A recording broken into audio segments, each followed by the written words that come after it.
Happy New Year! Hopefully your hangover isn't too intense. I'm sure I'll be joining you soon.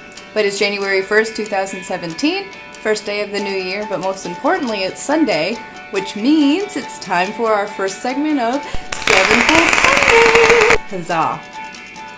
This is me doing my New Year's resolution. Anyway, thank you for coming back. It's great to see you. I hope you had a good New Year's, a good, safe New Year's. Let's go ahead and get started. So for today's segment, I thought we could tell a story, a fun story, a story that's a year and a half long in the making. The story of how a girl fell in love with her deathbed. In any case, so a little backstory about myself. I was raised listening to all sorts of music, but none of it included any sort of metal music.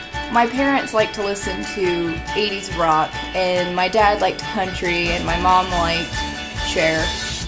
That's pretty much what I was raised listening to, such as Bon Jovi, or Kiss, or Def Leppard, or Guns N' Roses, Brooks and Dunn, Creedence Clearwater Revival, all of that. And I never was in the loop in terms of music. Never. Like, I even liked Britney Spears after Britney Spears was no longer famous. Like, that's always how out of the loop I was in terms of music.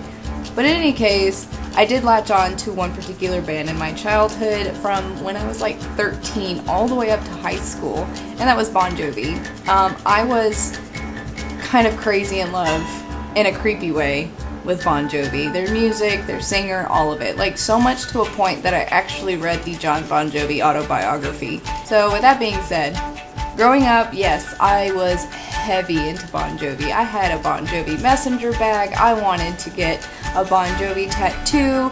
I freaked out when my best friend bought me Have a Nice Day. It was insane. And I'm sure you're probably wondering right now, what the hell does this have to do with Avenged Sevenfold? Don't worry, I will get there, I promise. Keeping that in mind, that's what I went into high school listening to, and a lot of people thought that was really weird. They're like, it's so old, Marie. What the heck?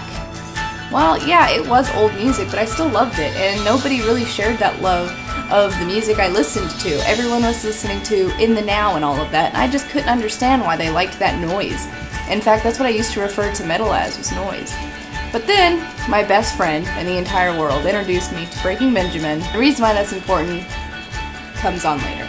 I fell in love with Breaking Benjamin for a good long while, and I went to go see them in concert with the original 3 Days Grace and Flyleaf also, and loved them even more.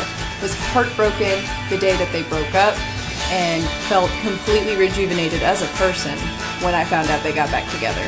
My husband knows that I love Breaking Benjamin. In 2015, he managed to find Breaking Benjamin playing in concert.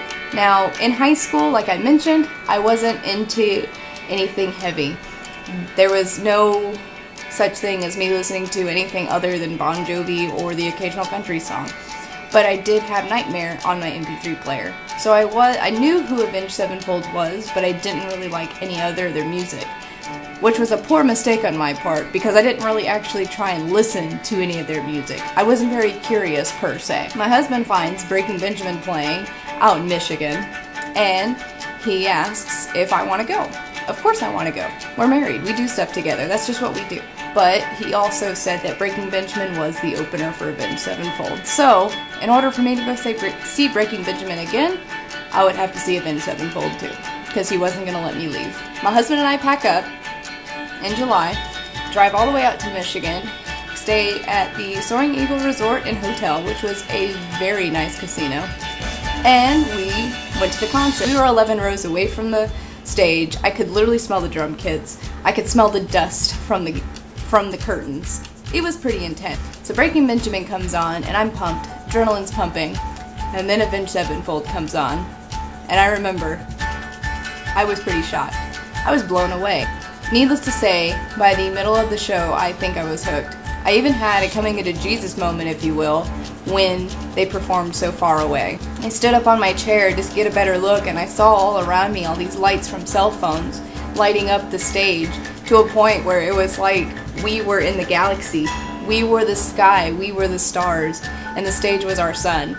And it was pretty insane, and I never felt closer to any god before, to any deity, any religious figure, than that moment, which might seem pretty silly, but everyone had come together in a tragedy to give their dedication in a small way.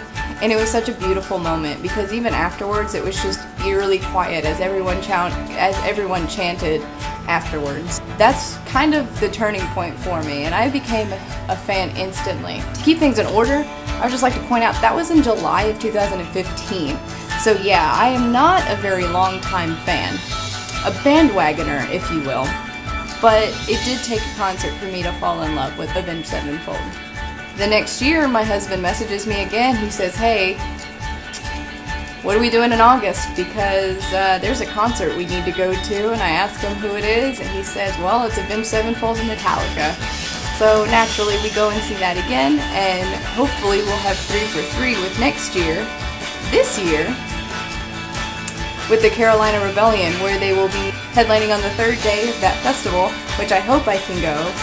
Fingers crossed. I do think of myself as a pretty dedicated fan. I know I was super stoked when the stage came out, which is exciting for me because since I fell in love with the band so late, I didn't get to experience that anticipation of, oh, what's the new album gonna be like, or what are we expecting, what sound are we expecting, especially since they got rid of Aaron and we had Brooks Wackerman, which my husband was already in love with because he loves Brooks Wackerman. He listened to Bad Religion all the time. When the stage came out, I kind of felt that full content as a fan that finally gets to hear new content. Keep in mind, ever since July of 2015, I've just been listening to their old albums, mostly the self-titled and Waking the Fallen. But I didn't complain, and I still stuck with my old albums, and I still loved every bit of it. I started buying a t-shirt every time I was in Hot Topic or any time that I would browse the site. In fact, I'm wearing the stage t-shirt that I just bought recently, just for this occasion. The stage was great. Just a quick little blurb on what I thought of the new album. I loved it. And if you haven't listened to the stage, I highly recommend you listen to it. And if you had your qualms with it, I'm really sorry. I think that's it for now. Thank you all for coming back, and it's great to see you. I hope you have an outstanding new year, and I hope you can keep up with those New Year's resolutions.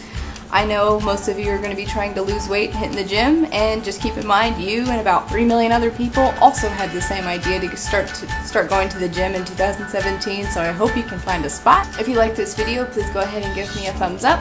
If you have a recommendation for next week, Sevenfold Sunday, perhaps you can leave me a comment down below, or even leave a comment on how you discovered Avenged Sevenfold, or even just send me a story of something that you think is interesting. That's all for me today. I hope you guys have a great new year, and I will see you next time. Bye.